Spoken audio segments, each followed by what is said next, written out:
नमस्कार, KP news में आपका स्वागत है। मैं हूं अश्विनी आपके साथ। चलिए शुरू करते हैं आज के खबरों का सिलसिला। उससे पहले एक नजर आज के मुख्य समाचारों पर। बीदर में लेप्रेसी केस डिटेक्शन मूवमेंट 2024 की बैठक। शिरू लापता केरल ट्रक चालक की तलाश जारी, महिला का शव बरामद। कर्नाटक पुलिस ने घोटाले में सिद्धरामैया का नाम घसीटने की कोशिश के आरोप में ईडी के खिलाफ मामला दर्ज किया। आज है बाल गंगाधर तिलक और चंद्रशेखर आजाद की जयंती, पीएम मोदी ने दी भावपूर्ण श्रद्धांजलि। महाराष्ट्र में 200 से ज्यादा विधानसभा सीटों पर चुनाव लड़ेगी राज ठाकरे की मंजिल।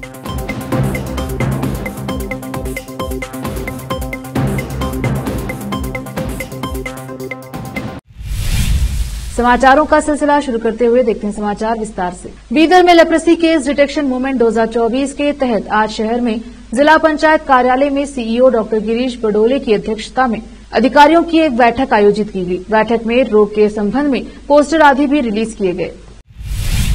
कर्नाटक के शिरूर में 16 जुलाई को हुए भीषण भूस्खलन के बाद से लापता ट्रक ड्राइवर अर्जुन की तलाश जारी है। वहीं अपने घर से बहकर आई एक बुजुर्ग महिला का शव गंगावली नदी से बरामद किया गया है। स्थानीय निवासियों ने शव की मौजूदगी की सूचना पुलिस को दी। कर्नाटक के राजस्व मंत्री कृष्णा बैरेगौड़ा ने 23 जुलाई को कहा कि आज सुबह सभी ऑपरेशन फिर से शुरू हो गए हैं, जिसमें नौसेना के गोताखोरों का ऑपरेशन भी शामिल है, जिन्होंने नदी के अंदर पहचाने गए भूस्खलन मलबे के आसपास गहरे गोता लगाने के लिए नावें, सुरक्षा उपकरण आदि स्थापित किए गए हैं। हमें नदी में ऑपरेशन से दोपहर तक अपडेट मिल जाएगा। उत्तर कन्नड़ जिले के शिरूर गांव के पास 16 जुलाई को हुए भूस्खलन में राष्ट्रीय राजमार्ग 66 पर टनों मलबा गिर गया था। इससे सोमवार 22 जुलाई को साफ कर दिया गया। केरल का एक ड्राइवर अर्जुन अभी भी लापता है। अधिकारियों का मानना है कि अर्जुन अपने वाहन के साथ भूस्खलन मलबे के नीचे फंसा हो सकता है, जो संभवतः नदी में गिर गया होगा। एक सरकारी अधिकारी ने बेंगलुरु पुलिस में शिकायत दर्ज कराई है कि जिसमें आरोप लगाया है कि प्रवर्तन निदेशालय ईडी के अधिकारी उन पर वाल्मीकि निगम घोटाले में मुख्यमंत्री सिद्धरामैया का नाम लेने के लिए दबाव डाल रहे हैं। समाज कल्याण विभाग के अतिरिक्त निदेशक कलेश बी ने विल्सन गार्डन पुलिस में शिकायत दर्ज कराई, जिसमें सोमवार 22 जुलाई को भारतीय न्याय संहिता की धारा 3-5 सभी के समान इरादे को आगे बढ़ाने के लिए कई व्यक्तियों द्वारा आपराधिक कृत्य किया जाता है। 351 2 आपराधिक धमकी और 352 शांति भंग करने के इरादे से जानबूझकर अपमान के तहत एफआईआर दर्ज की गई। शिकायत में कलेश ने कहा उन्हें धमकी दी गई कि अगर उन्होंने कर्नाटक महर्षि वाल्मीकि अनुसूचित जनजाति विकास निगम घोटाले में मुख्यमंत्री और पूर्व आदिवासी कल्याण मंत्री बी नागेंद्र का नाम नहीं लिया तो उन्हें गिरफ्तार कर लिया जाएगा। इस घोटाले में कथित तौर पर 80 करोड़ रुपए से अधिक की राशि हड़पी गई थी। कलेश ने बताया कि ईडी ने उन्हें 16 जुलाई को शांतिनगर स्थित ईडी कार्यालय में पूछताछ के लिए बुलाया था। ईडी अधिकारी मुरली कन्नन ने उनका बयान दर्ज किया और उनसे 17 सवाल पूछे, जिनका उन्होंने जवाब दिया। कलेश ने आरोप लगाया कि ईडी अधिकारियों ने उन्हें 25 मार्च को एमजी रोड शाखा में कथित रूप से जमा की गई राशि को लेकर गिरफ्तार करने की धमकी दी। हालांकि कलेश ने कहा कि उसे लेन देन का कथित घोटाले से कोई लेना देना नहीं है। रोकते हैं समाचारों का सिलसिला, लेते हैं छोटा सा ब्रेक।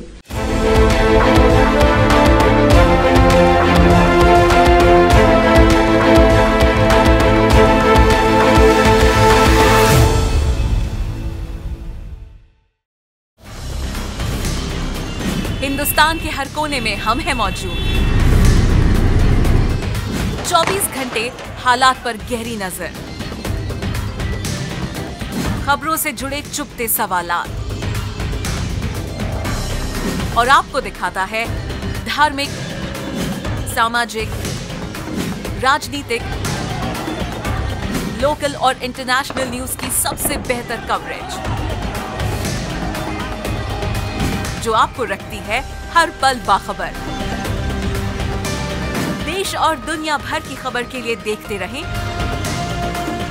KP news 24/7। ब्रेक के बाद स्वागत है आपका, देखते हैं समाचार।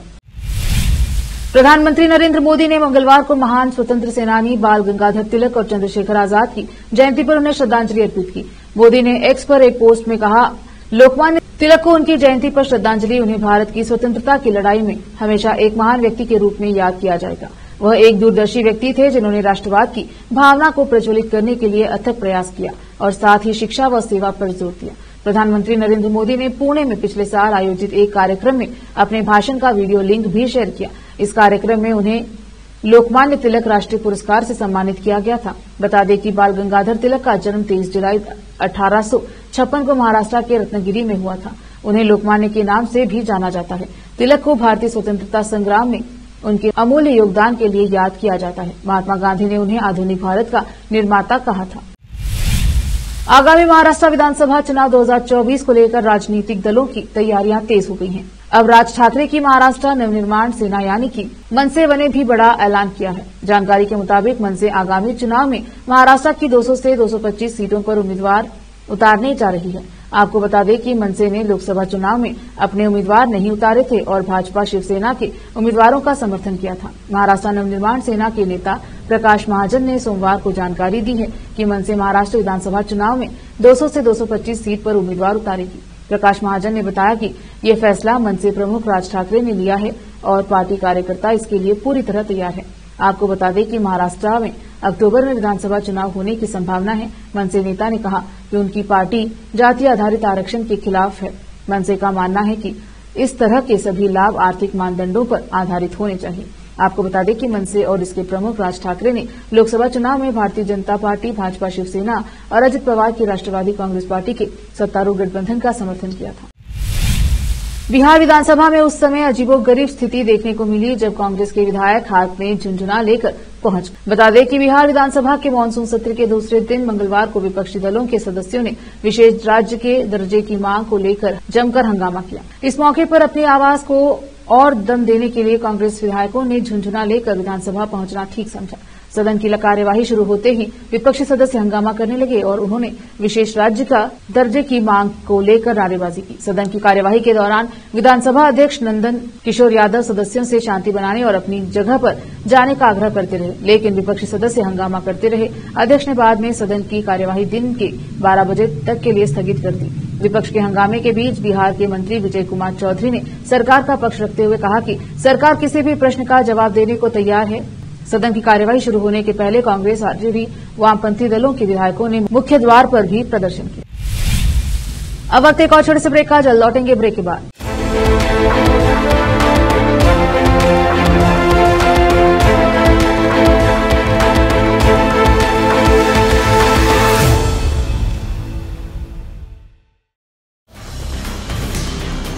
हिंदुस्तान के हर कोने में हम हैं मौजूद। 24 घंटे हालात पर गहरी नजर, खबरों से जुड़े चुपते सवालात और आपको दिखाता है धार्मिक, सामाजिक, राजनीतिक,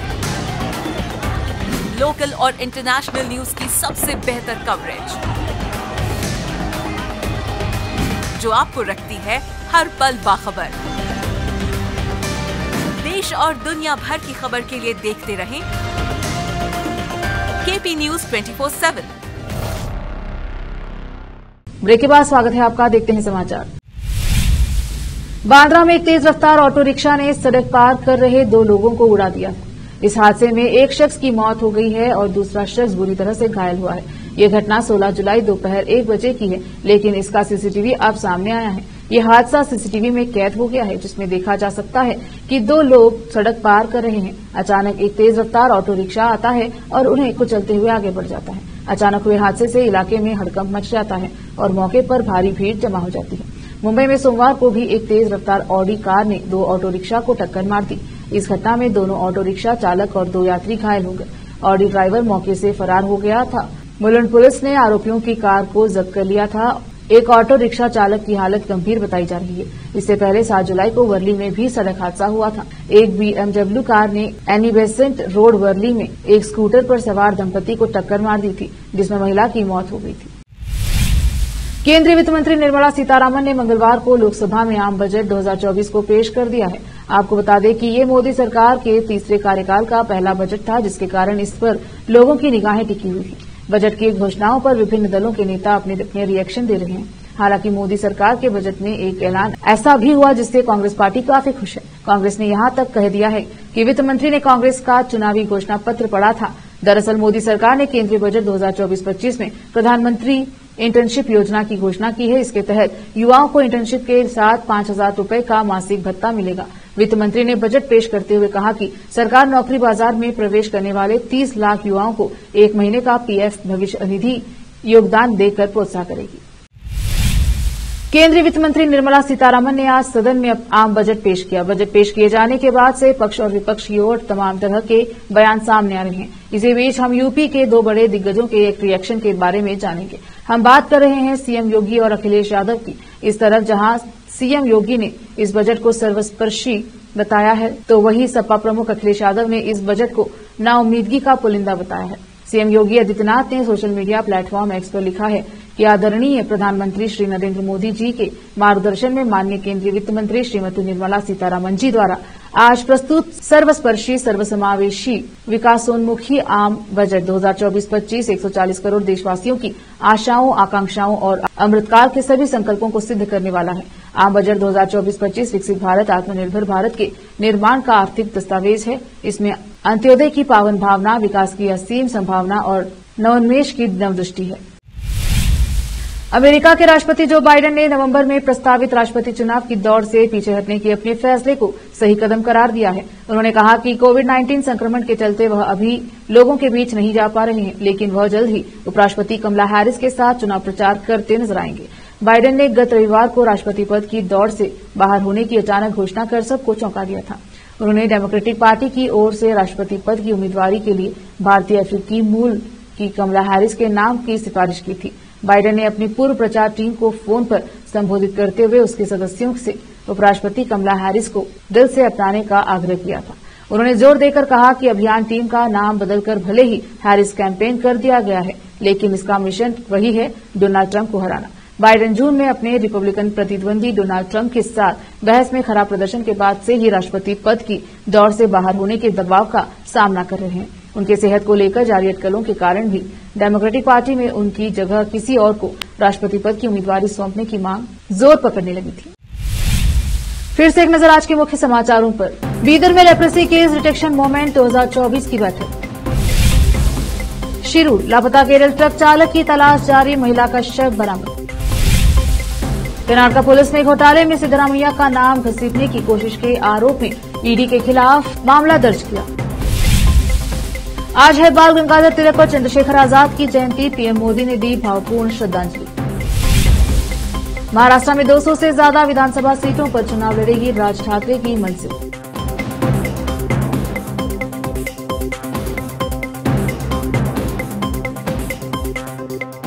केपी न्यूज के बुलेटिन में अब तक के लिए इतना ही। देश प्रदेश के समाचारों के लिए देखते रहिए केपी न्यूज 24/7।